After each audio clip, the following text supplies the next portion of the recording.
자, 이제 강의가 이제 이론 강의는 종반전에 들어가는데, 자, 이번 달에는 시험 출제가 좀 되는 것들, 적어도 3년에 한 번 나오는 것들, 이런 것들 위주로 강의할 겁니다.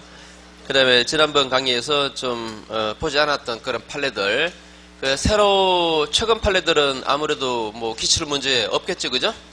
최근 판례들, 이제 그런 판례들 나올 수 있으니까 좀 최근 판례들 위주로 강의할게요. 그래서 앞에 페이지 뭐 별로 볼 거 없습니다. 별로 볼 거 없고, 그래서 바로 35페이지 가세요. 35페이지. 자, 35페이지 보시면 여기 이제 강행법규 위반인가 아닌가에 관한 얘기들이죠. 강행법규 위반인지 아닌지에 관한 얘기들. 자, 관료 1번에 동그라미 1번. 자, 이거는 무슨 내용이죠? 동그라미 1번. 자, 의사 아닌 사람이, 그죠? 의사 아닌 사람이 의사를 고용해서 그 의사 명의로 병원을 개설했죠? 그리고 이제 병원 그 수익은 의사 아닌 사람, 그 실제 개설자, 실제 병원 개설자, 그 자가 갖기로 하고, 그 다음에 이제 의사에게는 월급 주는 거죠, 그죠? 요런 약정. 당연히 의료법 위반이죠, 그죠? 의료법 위반이니까 이거 무효고. 동그라미 2번 마찬가지입니다. 세무사 자격 없는 사람하고 동업계약을 체결했다. 당연히 무효겠죠, 그죠? 동업계약을 체결했습니다. 이제 그 동업계약 관계를 종료시키면서 정산한답시고 그동안 생긴 이익을 분배하는 약정했습니다. 이익 분배 약정. 자, 어떻습니까? 이익 분배 약정도 이것도 무효다, 그죠? 자, 정산하면서 이익을 분배하는 약정했다 하더라도 그래도 이거 무효다라고 했어요. 그래서 의사 아닌 사람에게 무슨 그 사람의 출자금을 내주겠다 이런 것은 몰라도, 그죠? 그것을 넘는 그 이익 분배 약정, 이런 정산 약정은 효력 없다라고 했습니다. 그래서 세 번째 줄, 기왕의 출자금의 단순 반환을 넘어서 동업으로 생긴 그 경제적인 이익을 상호 분배하는 내용의 정산 약정, 이거 무효라 그랬어요. 그 다음에 동그라미, 자, 관로 3번은 어떤 내용이죠? 관로 3번은, 자, 증권회사가 있고, 증권회사하고, 그 다음에 고객 사이에 세 건의 계약이 체결되었습니다. 먼저 수익 보장 약정 있었고, 수익 보장해주겠다는 약정. 그 다음에 손실 생기면 그 손실을 보전해준다는 약정이 있었고, 그 다음에 1인 매매 약정. 자, 매매를 1임하는 거죠. 자, 이 중에서 한 개는 단속 규정 위반으로 무효는 아니라고 봤어요. 단속 규정 위반으로서 제재만 받을 뿐이지 무효는 아닌 걸로 본 게 뭐죠? 오, 잘하시네. 요거는 제재만 받을 뿐입니다, 그죠? 제재만 받을 뿐이고 약정 자체가 곧 무효는 아닌 걸로 봤습니다. 나머지는 무효죠, 그죠? 나머지는 무효. 자, 다 기억해 두시고. 자, 그래서 관로 3번에 투자 수익 보장 약정, 그 다음에 두 번째 줄 끝에 손실을 보전해주는 그 약속, 또 손실 보전 행위, 이걸 전부 다 그 밑에 줄 끝에 무효다라고 했었고, 그 다음에 관로 4번은 뭐 중개법에서 당연히 했겠죠. 그 중개업 수수료 약정이 이게 중개업관련법 그 범위를 초과에 따르면은 초과한 부분은 무효죠, 그죠? 초과한 부분은 무효인데 그 두 번째 줄 끝에 다만 중개사 자격 없는 사람이 단 1회 중개했습니다. 이거는 중개를 업을 한 게 아니죠. 중개를 업을 한 게 아니니까 중개업 그 관련법은 그 적용 대상이 아니잖아요. 그래서 그 수수료 약정이 그 중개업 관련법 그 범위를 넘었다 하더라도 이거는 관계없다는 그런 내용이고, 아시죠? 그 다음에 뒤로 넘어가셔서, 자, 뒷페이지에 그 제일 위에 판례가 하나 있는데, 판례는, 자, 사업 시행자가 있고, 그래서 농지를 이렇게 뭐 수용하면서 그 영농 손실금 보상금을 주는 것은 반드시 경작하는 그 사람에게 주게끔 되어 있겠죠, 그죠? 그 공익사업법에, 자, 그 영농 손실 보상금은 경작하는 사람, 경작자에게 주게끔 직접 지급하게끔 되어 있는데, 그런데 경작하는 사람이 그 땅 소유자와 어떤 약정했습니다. 자기가 받는 이 보상금의 일부를 주겠다고, 일부를 지급하겠다고 약정했을 때, 이 약정이 이 공익사업법, 경작자에게 손실보상금은 주도록 되어 있는 그 공익사업법을 위반했을까? 그래서 무효일까? 어떻게 보이세요? 사업시행자가 영농손실보상금은 반드시 경작자에게 주게끔 되어 있는데, 이 법에. 근데 경작자가 그 보상금 받으면 소유자 당신에게도, 땅 소유자 당신에게도 일부를 떼주겠다 라고 약정했을 때, 이 약정이 효력이 있을까 없을까? 그러니까 판례가 말이죠. 이 법이 경작자와 소유자 간에 이루어지는 사적인 계약까지 간섭하지는 마라 이렇게 되어 있습니다. 간섭할 필요 없다. 이 부분은 효력이 있는 걸로 봤습니다. 이거 미리 생각 안 하면은 얼핏 이 법에 위배되는 것 같아요. 그죠? 그렇지 않은 걸로 봤습니다. 그러니까 이건 사적 영역이니까 좀 떼주거나 말거나 거기까지는 이 법은 간섭할 필요가 없다. 이렇게 했어요. 그래서 그 결론만 보시면 그 세 번째 줄 끝에 부분에 실제 경작자가 사업 시행자로부터 수령하는 영농 손실보상금 일부를 농지 소유자 등에게 지급하기로 약정을 했다 하더라도 이게 공익사업법 그 취지에 반해서 무효다라고 볼 수 없다라고 판단했습니다. 그 다음 밑에 권라 3번 아까 말씀드린 거 두 번째 줄 1인 매매 약정. 1인 매매 약정은 바로 밑에 줄 사법상 효력은 인정되죠, 그죠? 사법상 효력 인정됩니다. 그 다음 옆에 페이지 목적의 사회적 타당성, 반사회적 이어서는 안 된다 이 내용인데, 그래서 반사회적인가 아닌가에 관한 내용이 이게 시험에 거의 나와요. 다음 중 반사회적 법률 행위로 볼 수 없는 것은 이런 식으로 잘 나오는 편이죠. 뒷페이지 가보시면 뒷페이지에 그 3번에 관로 1번 첫 줄 공무원의 직무에 관해서 청탁하면서 보수를 지급했다. 어때요? 이거 당연히 반사회적이죠? 근데 그 지급받은 돈을 이 사람이 다시 돌려주기로 약속하고 약속금을 끊어준 거예요. 약속금을 교부한 겁니다. 어떻습니까? 이것도 이거 불법 원인 급여입니다. 불법 원인 급여물은 이 급여물은 돌려주기로 약정해도 그 무효예요. 무효입니다. 이 약정 안 지켜도 괜찮아요. 그 다음에 수사기관에서 허위 진술해주는 대가로 작성된 각서에 기한 급부약정. 허위 진술 대가입니다. 허위 진술 대가는 대가의 상당성 여부를 떠나서 무조건 무효죠, 그죠? 무조건 무효입니다.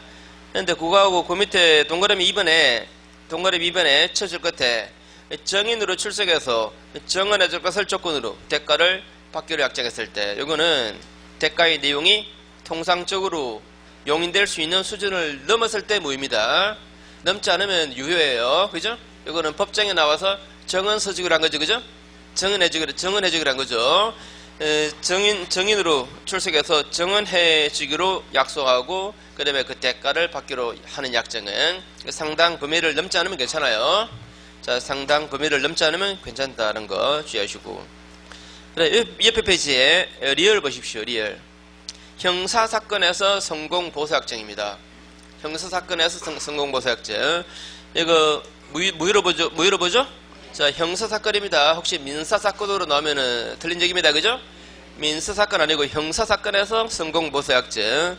이거는 무효로 보았고, 그 다음에 세 번째 줄 종래 이루어진 보수약정은 이거는 무효다라고 단정할 수가 없다 그랬어요. 이 대법원 판결 이후 체결되는 성공보수약정, 그것만 무효로 봅니다. 그 전에 이미 이루어진 성공보수약정까지 다 무효로 하지는 않았어요. 이 판결이 내려진 이후 체결되는 성공보수약정, 그것만 무효로 보는 겁니다. 동그라미 3번에 이중매매는 뭐 한 3년에 한 번 나오죠. 그런 대로 나오는 편이죠. 이중매매 관련되는 얘기 다 한번 해볼게요. A라는 사람이 이 부동산을 B에게 파는 매매 계약을 했습니다. 근데 그걸 다시 계약해놓고 C한테 또 팔아요. 이렇게 이중으로 팝니다. 이중으로 팔고 이전 등기 해주면 이 C가 소유권을 취득했다 못했다? 취득했다 못했다? 취득했습니다. 그죠? 이때 C가 만약에 악의자다. 자, 이 매매 계약을 이미 알고 있으면서 샀어요. 악의자라도 소유권을 취득한다 어때요? 그래도 취득해요. 그죠? 취득하고 이 B로서는 A에게 채무 불이행 책임으로서 손해배상을 청구할 수밖에 없죠. 그죠? A에게 채무 불이행 책임으로서 손해 청구합니다. 자, 이거는 가능한데, 자, 이 사람이 자신의 A에 대한 소유권, 이전 청구권, 이걸 보존하겠다고 이중 매매에 대해서 채권자 취소권 행사할 수 있는가?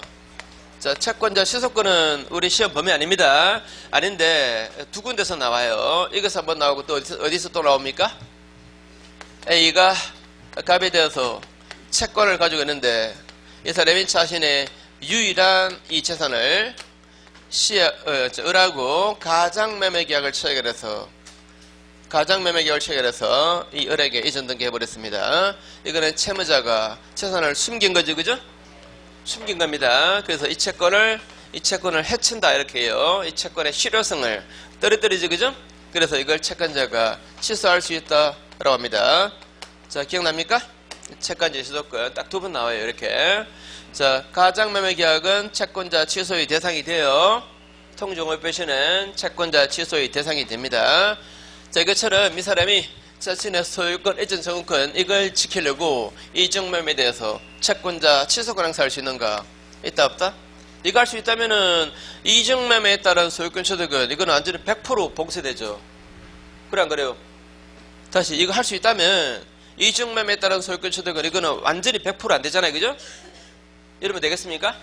안 되겠죠. 자, 제가 상세하게 설명 안 할게요. 안 된다라고 외우세요. 안 된다라고. 이거 만약에 된다면은 이중매매에 따른 소유권 취득은 이거는 완전 봉쇄돼요. 이런 식으로 이거는 채권자 취소권 행사 못한다 라고 기억하시고, 그 다음에 A 소유 부동산 B가 사기로 매매 계약을 했습니다. 이자가 중도금을 지급받았으면서 이걸 C한테 팔아요. 근데 C는 또 적극 유도했습니다. 자기한테 팔아달라고. 내가 웃돈 줄 테니까 나한테 팔아주세요 라고 적극 권유했다, 유도했다, 또는 교사했다, 이런 식으로 적극 가담해서 만약에 이중매매가 이루어졌다면 이렇게 해서 이전 등기 받으면 이거는 반사회적이죠. 그죠? 반사회적이어서 이제는 소유권 취득이 안 됩니다. 그죠? 안 돼요. 자, 적극 가담하면은 안 된다. 이런 내용은 이중매매만이 아닙니다. 이중매매만 그런 게 아니고, 만약에 어떤 사람이 이 부동산을 사기로 이미 계약했다는 사실을 알면서도 적극 권유해서 이걸 담보로 잡았다. 담보로 저당권 설정받았습니다. 어떻습니까? 이것도 안 되죠. 그죠? 이것도 무효죠. 그죠?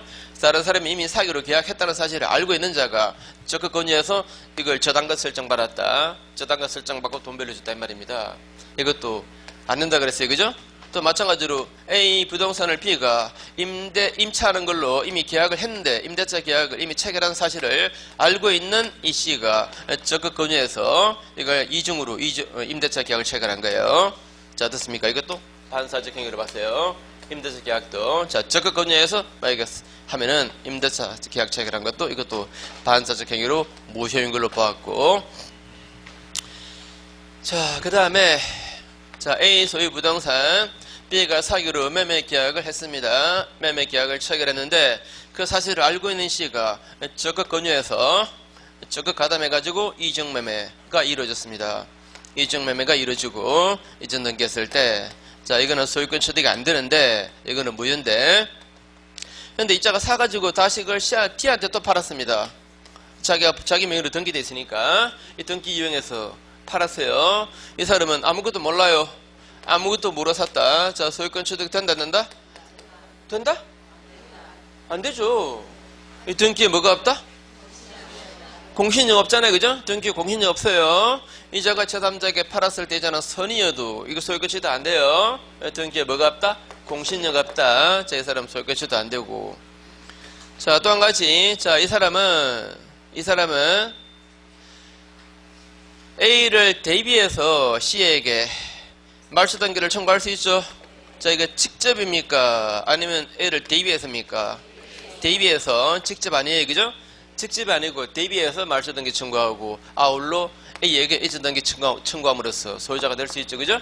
소유권을 이전받을 수 있어요. 자, 말소 청구를 대비해서 한다는 거. 그 다음에 또 한 가지. 이렇게 함으로써 이제 이자가 소유권을 취득할 수 있는데, 그런데 그렇게 안 하고 그냥 A에게 채무 불이행 책임으로서 손해배상을 청구하겠다. 어때요, 이거? 상관없습니다. 그죠? 이자가 분명히 채무를 불이행했잖아요. 그죠?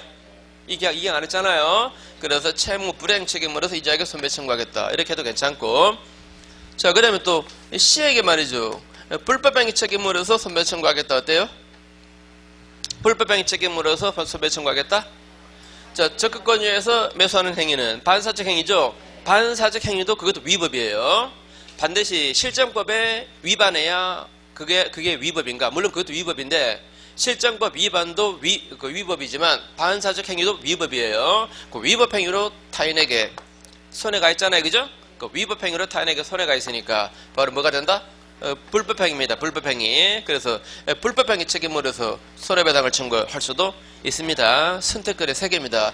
이자한테 채무 불이행 책임으로서 손배 청구해도 괜찮고, C한테 불법행위 책임으로서 손배 청구해도 괜찮고, 그 다음에 대위에서 말소등기 이 등기 말소시킴으로써 소유권을 취득할 수도 있고 어느 쪽이나 선택할 수가 있습니다. 시험에 나면은 이런 내용들이 다 지문을 다 뜰 수 있어요. 다 기억하시고. 한 가지만 더. 자, 이 사람은 말이죠. 이 사람은 C한테 그 등기 무효니까 말소하라. 자, 말소 등기를 청구할 수 있을까 한번 생각해 보세요. A는 자 C한테 그 무효 등기 말소하라라고 청구할 수 있을까? 없다. 왜 없다? 없어요. 왜 없다? 이 사람과 마찬가지로 지금 반사적 행위 한 거 맞죠? 이 사람 반사적 행위 한 겁니다. 반사적 행위를 준 것은 불법 원인 급여 맞습니까? 불법 원인 급여는 반환 청구 안 되잖아요. 그죠? 안 되죠. 그죠? 그래서 이 사람의 말소 등기 청구는 이걸 인정 안 해요. 그죠? 자, 그래서 동그라미 3번에 기억 보시면 갑이 자기 토지를 을에게 매도하는 계약을 체결하고서 다시 병에게 이중으로 매도해서 그에게 이전 등기했을 때 병은 소유권을 취득합니다. 이때 병이 악의 이유도 같은 줄 끝에 소유권을 취득한다. 이 경우 을은 갑에게 채무 불이행 책임으로서 손해배상을 청구할 수밖에 없어요. 미연에 다만 이 이중 매수인 병이 갑과 을 사이에 이미 매매 계약에 체결된 사실을 알면서도 갑에게 이중 매도를 권유하거나 유인해서 매수했다. 즉 적극 가담했다. 이러면 이거는 반사적 행위로 무효다. 이런 경우는 병이 소유권을 취득 못합니다. 자, 그 다음에 바로 43페이지 가볼게요. 43페이지에 위에 괄호 2번 보시면 괄호 2번 그 괄호 2번의 두 번째 줄 중간에 매도인의 이중 매도는 이거는 불법 원인 급여에 해당해서 매도인의 반환 청구권 인정 안 합니다. 맞죠? 매도인의 그 말소 등기 청구는 인정 안 해요. 다만 제1 매수인은 매도인을 대비해서 이전 등기 말소를 구할 수가 있습니다. 그 밑에 빈칸에다가 자 이렇게 쓸게요. 이 얘기들 제가 책에 안 썼으니까 그러니까 우리 교재에 갑으로 나와 있으니까 갑에게 채무 불이행 책임으로서 손배 청구 가능하다라고 쓰고 그 다음에 병에게 무슨 책임으로서 불법행위 책임으로서 손배 청구 가능하다. 그 다음에 갑에게 채권자 취소권은 이건 행사할 수 있다 없다? 행사할 수 없다. 이렇게 써놓으세요. 갑에게 채권자 취소권을 행사 못한다. 그 밑에 빈칸에다가 그렇게 써놓으세요.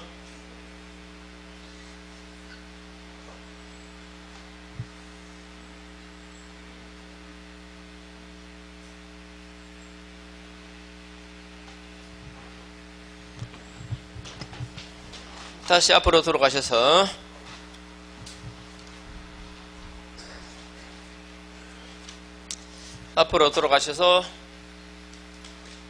40페이지 제일 윗줄에 이미 매매 계약이 체결된 부동산에 관해서 그 사정을 알면서도 요청, 유도해서 체결한 저당건설전 계약도 이것도 반사회직이다. 맞죠? 그 다음에 또 목적 부동산에 대해서 매매 계약에 체결된 사실을 알고 있는 수증자가 정리받은 거 이것도 반사회직이다. 그죠? 이것도 물론 적극가담 했을 때예요. 적극가담해서 정리받았다면 이것도 반사회직이고, 그 다음에 그 마지막 두 개줄 이와 같은 법리는 이중으로 임대차 계약을 체결한 경우에도 적용된다라고 했습니다. 적극가담해서 이중으로 임대차 계약을 체결하면 이것도 반사회직이다 이 말이죠. 그죠? 자, 다 기억하세요. 그 다음에 동거래 4번에 명의신탁자의 처분행위. 자, 명의신탁 우리 어제 공부했으니까 이게 명의신탁이라는 말이 말이죠. 명의신탁이라는 말이 이게 우리 시험에 만약에 명의신탁이 그게 주제로 나와서 그걸 주제로 해서 시험에 출시되면 그러면 실명법에 위배되는 명의신탁인지 또 3자간의 명의신탁인지 계약 명의신탁인지 또는 실명법에 허용하는 명의신탁인지 이걸 보고 판단해야 되겠죠. 자, 다시 명의신탁이 주제로 해서 시험에 출시되면 우리가 공부한 대로 그 실명법에 금지되는 그 명의신탁 그 1번 실명법에 명의신탁을 금지한다는 거. 그래서 신탁약정 무효. 그다음에 수탁자 등기도 무효. 그러나 제3자에게 대항 못한다는 얘기 있었고, 그 다음에 3자 간의 명의신탁이 있었고, 그 다음에 3번에 계약 명의신탁이 있었고, 그 다음에 허용되는 명의신탁, 그죠? 효력 있는 명의신탁 있어. 효력 있는 명의신탁에 뭐가 있었죠? 종중재산, 그 다음에 배우자 간의 명의신탁, 그 다음에 종교재산, 종교단체, 그죠?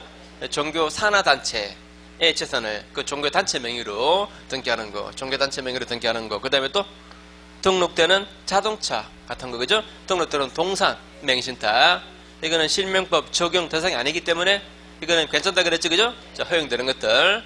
자, 허용되는 것들은 내부적 소유자와 외부적 소유자가 달라지죠, 그죠? 내부 관계에서는 신탁자가 소유자고 외부 관계에서는 수탁자가 소유자고, 자, 이런 걸 이제 따져보는데, 만약에 명의신탁 이 단어가 지문으로 나왔다. 지문 한 개로 나왔습니다. 이러면 무조건 허용되는 명의신탁인 걸로 보고 판단하세요. 예? 만약에 지문 한 개로 나오면 그건 허용되는 명의신탁인 것 전제로 그렇게 판단하세요. 그러면 자, 판단해 보실래요? 자, A 소유 부동산입니다. B라는 사람이 취득시 완성했습니다. 취득시 완성했다. 자, A 소유 부동산을 B가 20년간 점유해서 취득시 완성했다. 이에 관해서 다음 중 틀린 것은 1번, 2번 쭉 나옵니다. 3번 보니까 자, A가 이 부동산을 C한테 명의신탁으로 이전 등기를 해버렸습니다. 명의신탁으로 이전 등기했다. 이랬을 때 B가 C에게 시효 완성을 원인으로 이전 등기를 청구할 수 있다. 자, OX. 네? 자, 다시 지문으로 뜨면은 그러면은 허용되는 명의신탁인 걸 전제로 판단하시라고 말씀드렸죠. 자, 그래서 자 3번 지문에 자, 이때 B는 이 C에게 명의수탁자죠. 명의수탁자에게 취득시효 완성을 원인으로 이전 등기를 청구할 수 있다. 이렇게 나오면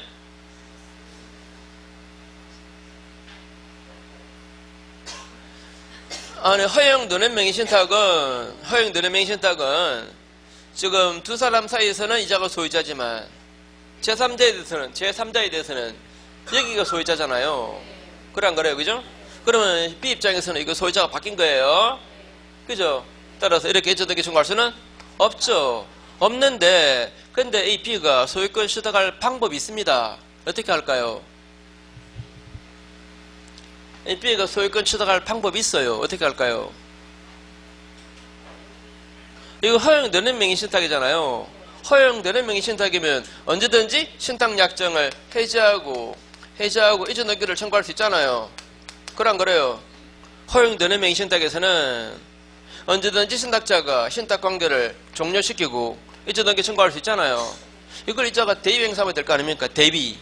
자신의 이전 등기 청구를 이걸 보전하기 위해서 응용력을 조금만 키우세요. 응용력을. 자, 이해돼요? 이해되죠? 그죠? 자, 그럼 만약에 시험에 자, A가 B에게 자기 소유 땅을 명의신탁했다. 근데 B가 이 땅에다가 건물을 지었다. 건물을 신축했습니다. 나중에 A가 신탁 약정을 해지했습니다. 해지하고 다시 이 등기가 이쪽으로 환원되어 갔습니다. 돌아갔습니다. 이때 이 신축 건물에 관습법상에 법정 지당권이 생긴다. 이렇게 나면 어떻게 할래요? 어떻게 할래요?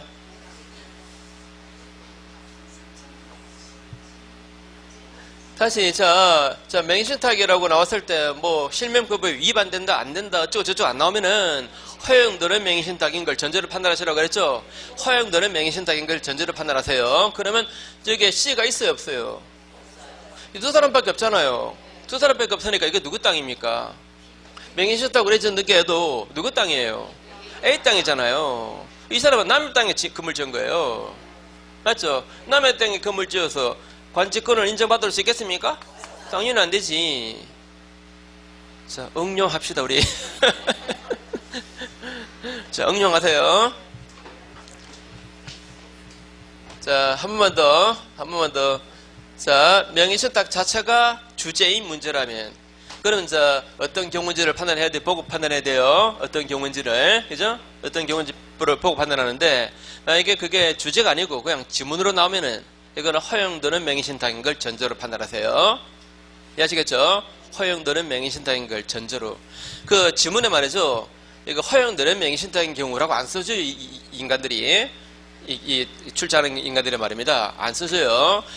옛날에 실명법 없을 때 그때 나왔던 판례. 이걸 그대로 씌우면 되는 거예요. 이해됩니까? 옛날에 실명법 없을 때에는 명의신탁이 다 허용되었잖아요. 그때는 유효였잖아요. 그죠? 그때 나온 판례를 그냥 시험에 출제해버려요. 아시겠죠? 그죠? 자, 그래서 이게 주제로 나오는 거 아니면 다 허용되는 명의신탁인 걸 전제로 그렇게 판단하세요.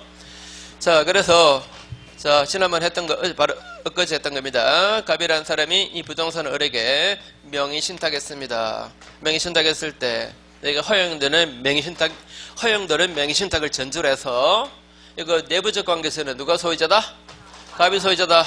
근데 외부적 관계에서는, 대외적 관계에서는 여기가 소유자다. 그래서 을이 이걸 제3자 병한테 팔았습니다. 팔았을 때 이 사람은 설사 명의신탁 관계를 알고 샀다 하더라도 소유권을 주도한다. 맞습니까? 소유권을 주도한다. 다만 이 사람은 지금 갑과 의 사이에서는 분명히 남의 땅을 팔아먹었죠. 횡령입니다. 맞죠? 횡령이에요. 남의 땅 보관하고 있다가 팔아먹은 거죠. 그죠? 횡령입니다. 범죄입니다. 이 범죄에 이자가 적극 가담했다면 그때는 반사회적이다. 그죠? 그때는 소유권 취득이 된다 안 된다? 안 된다. 무효입니다. 무효. 이때 갑은 이 병에게 그 등기 무효등기 말소하라 라고 청구할 때 이거 직접입니까? 또 대입니까? 대입에서 이 사람에 대해서는 소유권 얘기 못해요. 이 사람은 누구에 대해서만 내 땅이다라고 말합니까? 을에 대해서만 소유권을 주장할 수 있지. 이쪽에 대해서는 소유권 얘기를 못해요. 그래서 직접 안 되고 대입에서 그죠? 이 등기를 말소시켜서 이 등기를 회복시키고 이렇게 이전등기 청구 들어가는 거죠. 그죠?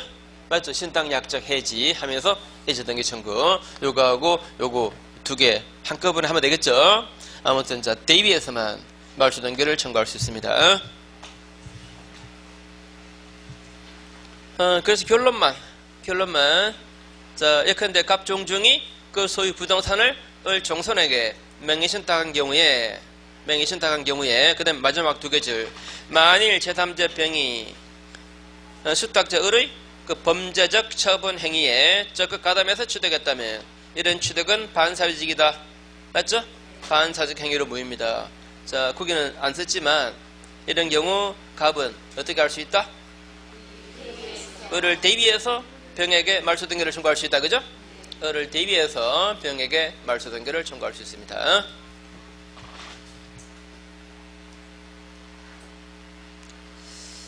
자, 그 다음에 동그라미 5번에 법률행위 성립 과정에 쉬운 말로 하면은 계약 체결 과정에 이 말이죠. 그죠? 자, 계약 체결 과정입니다. 그래서 기억 보시면 정려계약 체결 등 법률행위 성립 과정에 강박이라는 불법적 방법이 사용되었다. 자, 강박당했으니까 당연히 이 계약은 취소하겠다 할 수 있겠죠, 그죠? 취소하겠다 할 수 있지만 강박당해서 계약을 체결했다고 해서 그 계약이 곧 반사적 계약으로 무효인 것은 아니다. 아니다. 자, 강박을 이유로 취소할 수 있는지 여부 이걸 논의할 수 있을 뿐이다 라고 했습니다. 자, 다시 불법적인 강박이 가해졌다 하더라도 그 체결된 계약이 곧 반사회적이다 이렇게 보진 않는다, 그죠? 밑에 니은 마찬가지입니다. 국가기관이 위헌적인 공권력을 행사한 결과 국민이 그 공권력 행사에 외포되어서 겁을 먹고 자유롭지 못한 계약을 했다 하더라도 그 계약의 효력은 강박을 당했다는 이유로 취소하겠다 이런 문제는 가능하지만 이런 것은 가능하지만 이게 자 밑에서 두 번째 질 중간에 그 의사표시가 즉 그 계약이 항상 반사회성을 띄어서 당연 무효가 되는 것은 아니다. 기억나죠? 시험에 워낙 잘 떠요. 지문으로 잘 뜹니다.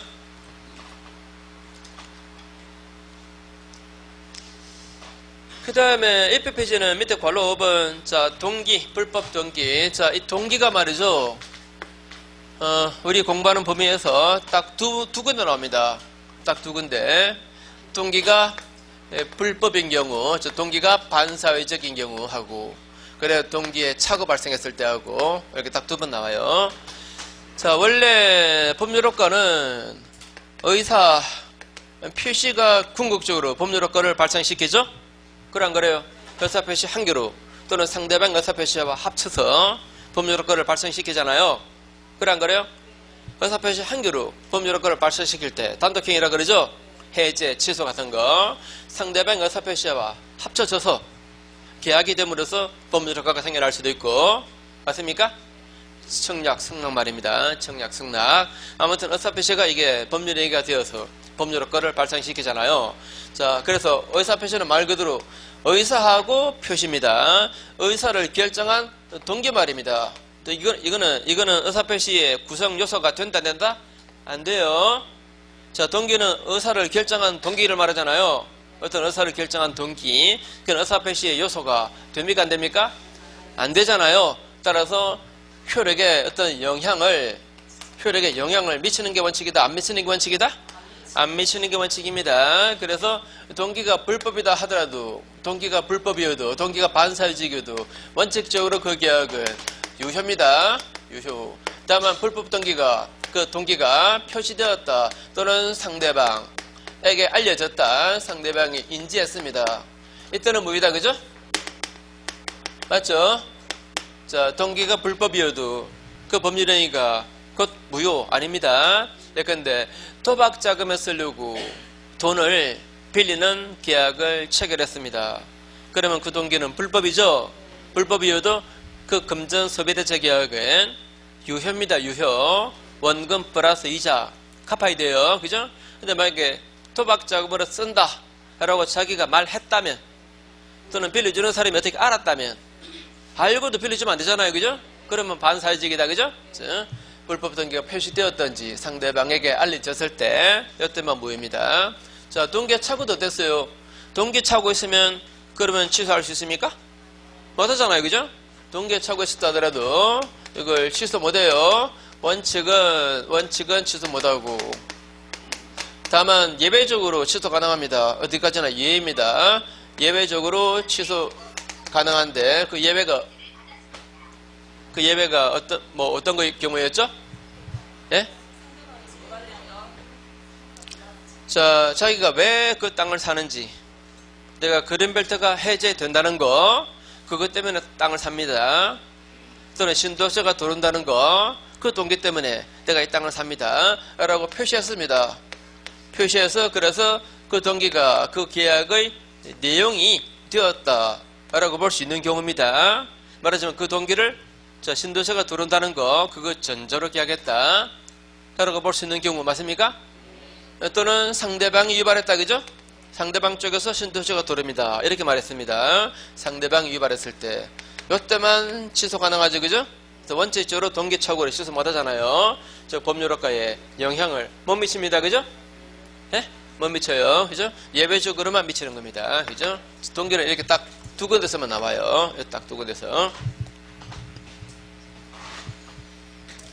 자, 그 다음에 뒤로 가보시면 뒷페이지. 자, 제일 위에 판례는 그 전에 했던 건데 다시 한 번 더. 자, 반사적 행위로 조성한 비자금입니다. 비자금. 근데 이걸 은닉하기 위해서 임차한 거, 다른 사람에게 맡긴 거, 이 맡긴 것 자체가 곧 반사회직이다 라고 보진 않죠? 그죠? 보진 않습니다. 그래서 이걸 불법 원인급여로 보지 않았다는 거. 그 다음에 C 보시면 주택매매계약에서 매도인으로 하여금 양도세를 부과받지 않게 할 목적으로 이점 넘게는 3년 있다 해주기로 했습니다. 3년 지나서 해주기로 했다. 자, 어떻습니까? 이거 반사회직이지 않다라고 봤어요. 이점 넘게를 뭐 언제 해주건 그거는 일단 당사자 자유에 맡기는 게 좋겠죠, 그죠? 그죠? 자기들이 알아서 그냥 하게 내버려 두는 게 그게 낫겠죠. 그래서 이거 반사적 행위를 보지 않았습니다. 자, 2번 같은 경우는 글쎄 뭐 시험에 출제될지 모르겠는데 이건 미리 안 보면 그러면 이거 시험장에서 직접 보면은 분명히 틀립니다. 그래서 미리 봐두세요. 백화점 수수료 위탁 판매 매장 계약에서 임차인이 매출 신고 말게 누락하면 판매 수수료 100배에 해당하고 매출 신고 누락분의 10배에 해당하는 벌칙금을 임대인에게, 즉 백화점 주인에게 배상하기로 하는 위약벌 약정. 이게 공소양속에 반하지 않는다라고 봤습니다. 자, 수점 보면은 조금 심하다 싶어요, 그죠? 자, 판매 수수료의 100배, 그다음 매출 신고 누락분의 10배. 자, 그런 벌칙금을 내기로 백화점 사장하고 요 백화점 일부분 임차한 사람하고 계약을 체결했습니다. 이게 위약벌 약정인데 이 정도면 그렇게 과하진 않은 걸로 판단했습니다. 사실은 신고 누락분의 10배면은 뭐 매출의 10배도 아니고 신고 누락분의 10배면은 그렇게 크진 않습니다. 그죠? 어때요?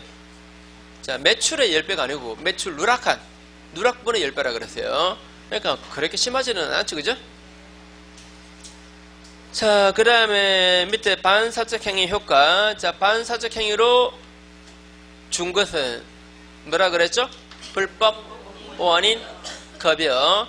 불법 원인 급여. 이 불법 원인 급여 이거는 반환 청구 된다 안 된다? 안 됩니다. 반환 청구 안 돼요. 반환 청구 안 됩니다. 자, 반환 청구도 안 되거니와 반환해 주기로 하는 약정도 그것도 안 돼요. 자, A라는 사람이 변호사가 아닌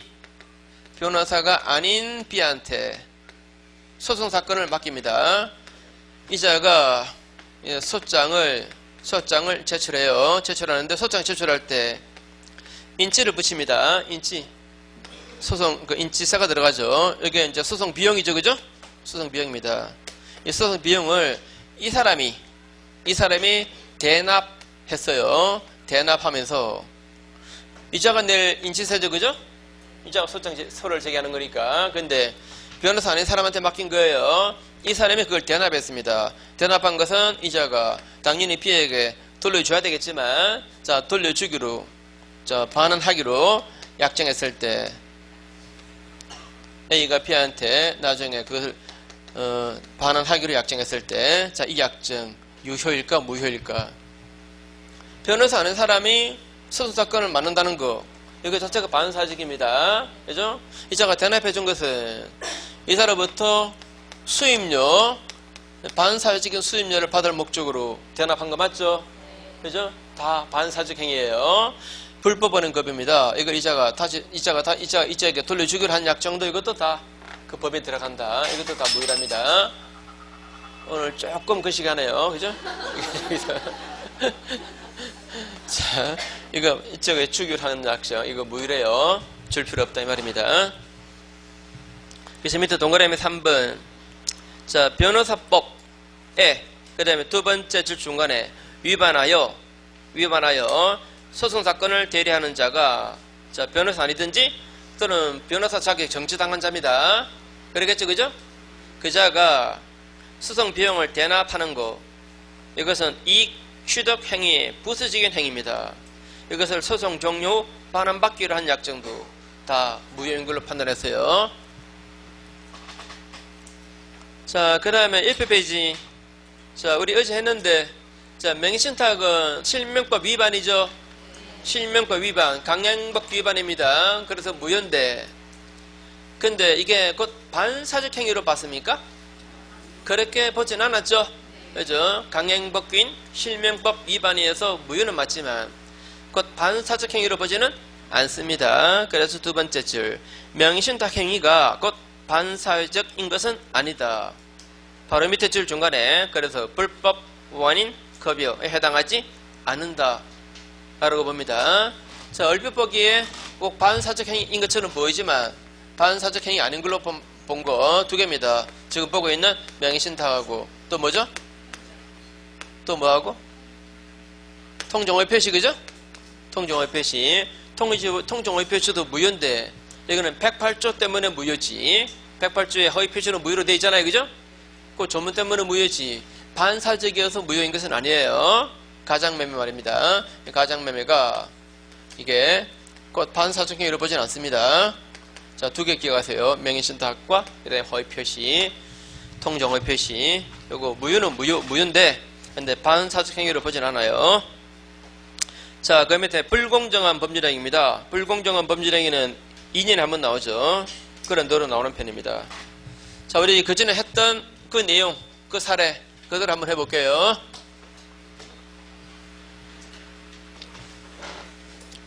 자, 갑이라는 사람이 노친냅니다. 할머니, 한 80대 할머니고 농사 짓고 계세요. 그리고 농사만 짓지 다른 거래 같은 거 해본 적 없습니다. 일상적인 거래 경험이 부족하다. 이걸 뭐라 그러죠? 무경험. 이걸 동네 약사빠른 청년 어린이 이용해가지고 무려 1억짜리 땅인데 이걸 3천에 다 외웠네. 3천에 매입했습니다. 3천에. 자, 이것은 이쪽에 무경험을 이자가 이용해서 폭리를 취하는 거죠. 폭리를 취하는 거. 이런 것을 뭐라 그런다? 불공정 법률행위 맞죠? 불공정 법률행위로 이거는 무효입니다. 그래서 이전 등기 되어도 이자가 소유권을 취득한다 못한다? 못한다. 예전에 소유권은 누구한테 있다? 갑한테 있다. 그죠? 갑한테 있습니다. 그래서 갑은 무효니까 돌려달라고 반환 청구. 자, 돼요 안 돼요? 안 돼요? 할머니가 돌려달라는데 돼요 안 돼요? 되죠? 됩니다. 자, 피해자는 반환 청구 돼요. 자, 폭리자가 그러면 내가 준 3천만원 대금 3천만원 대금 그걸 돌려주세요 라고 반환 청구에 손을 쥐겠습니다. 그러면은 판사한테 욕먹어요.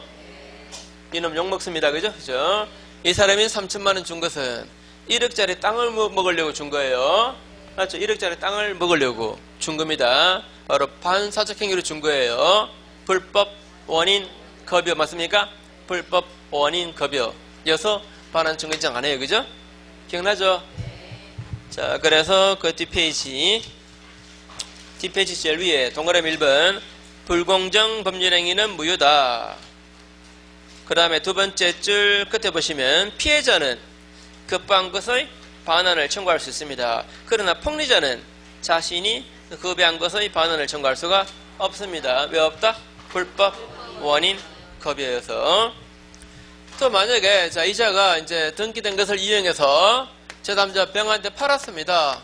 제3자 병한테 팔았을 때 이 병은 선의자다. 그리고 등기 받았습니다. 자, 소유권 취득해요 못해요? 못한다. 그죠? 이 등기에 뭐가 없다?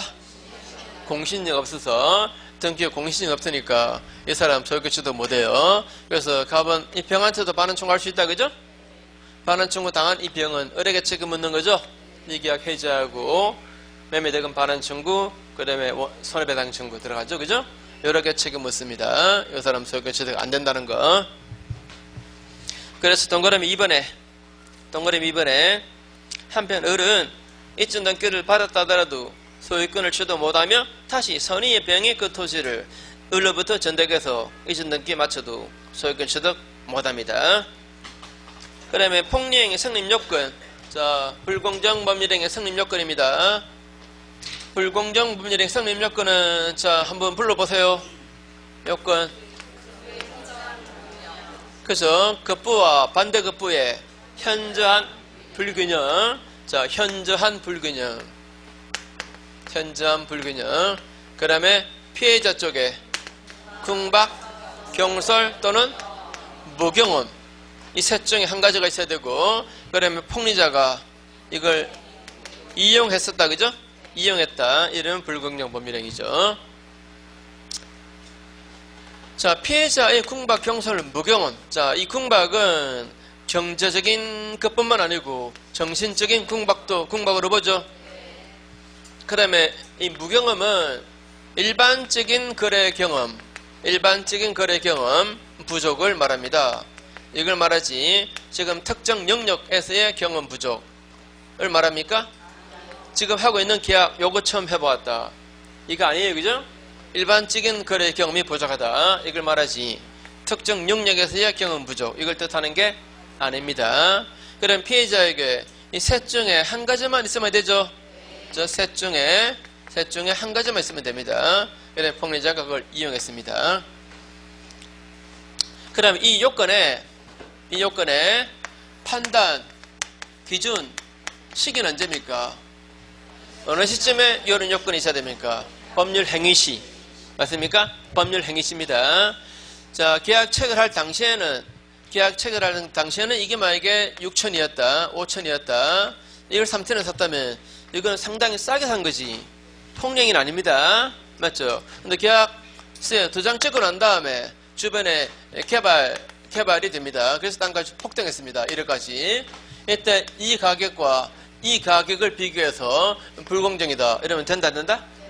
안 됩니다. 그죠? 사후에 현격한 무슨 사정 변화. 이건 나 필요 없어요. 그런 거는 보지 않습니다. 그죠? 법률행위 당시입니다. 법률행위 당시를 기준으로 판단한다. 법률행위 당시를 기준으로 판단합니다. 그 다음에 증명책임은 누가 부담합니까? 증명책임. 자, 갑하고 을이 있으면 갑하고 을 중에 누가? 갑하고 을 중에 누가? 갑입니까? 을입니까? 갑입니다. 갑. 그죠? 무효를 주장하는 자가, 그죠? 무효를 주장하는 자가 이 계약이 왜 무효인가를 입증하는 겁니다. 맞죠? 그래서 이 사람이 세 가지 죄다 입증해야 된다. 어때요? 세 가지 죄다 다 입증해야 된다. 요거는 객관적 요건이고 요 두 가지는 주관적인 요건입니다. 이 객관적 요건과 주관적인 요건을 이걸 죄다 피해자가 입증해야 돼요. 맞습니까? 죄다 입증해야 돼요. 어느 한 가지만 입증되면, 자, 이거만 입증되면 다시 급부와 반대급부가 현저하게 공정을 잃었다면 그러면 그 계약은 피해자의 궁박 상태에서 체결된 걸로 추정된다. OX. X입니다. 자, 이것만 증명되면 이거는 추정되는가? 아닙니다. 이거 증명하고 이것도 증명하고 이것도 증명해야 돼요. 세 가지 다 증명 책임은 다 무효를 주장하는 피해자, 무효를 주장하는 자. 자, 보통 피해자가 되겠죠, 그죠? 피해자가, 그자가 증명해야 됩니다. 세 가지 다 입증해야 돼요. 어느 한 가지가 입증되었다고 해서 나머지가 추정되지는 않습니다.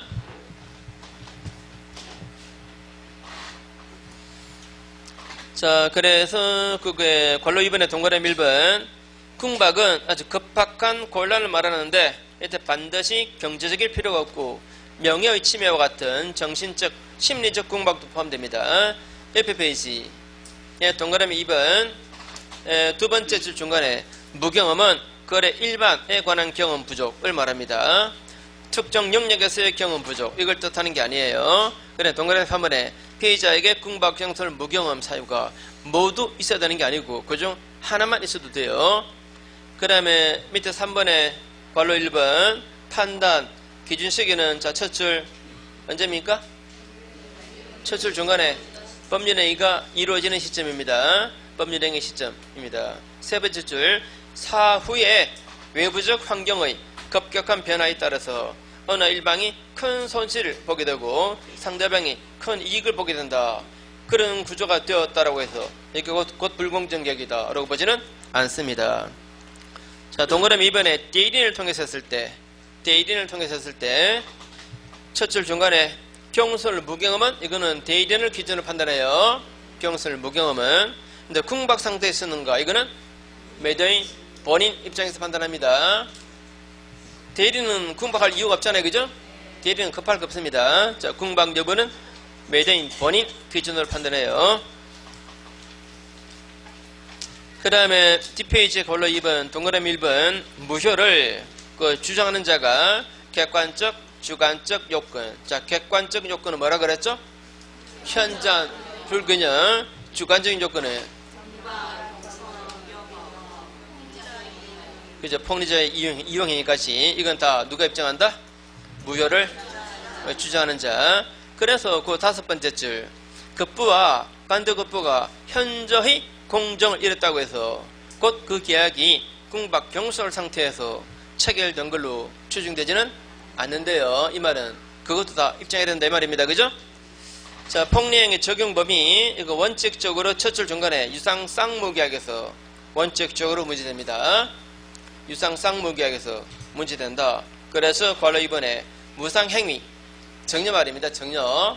자, 공짜로 주는 기부 이런 것들은 공정이다 아니다 말할 거리가 아니래요.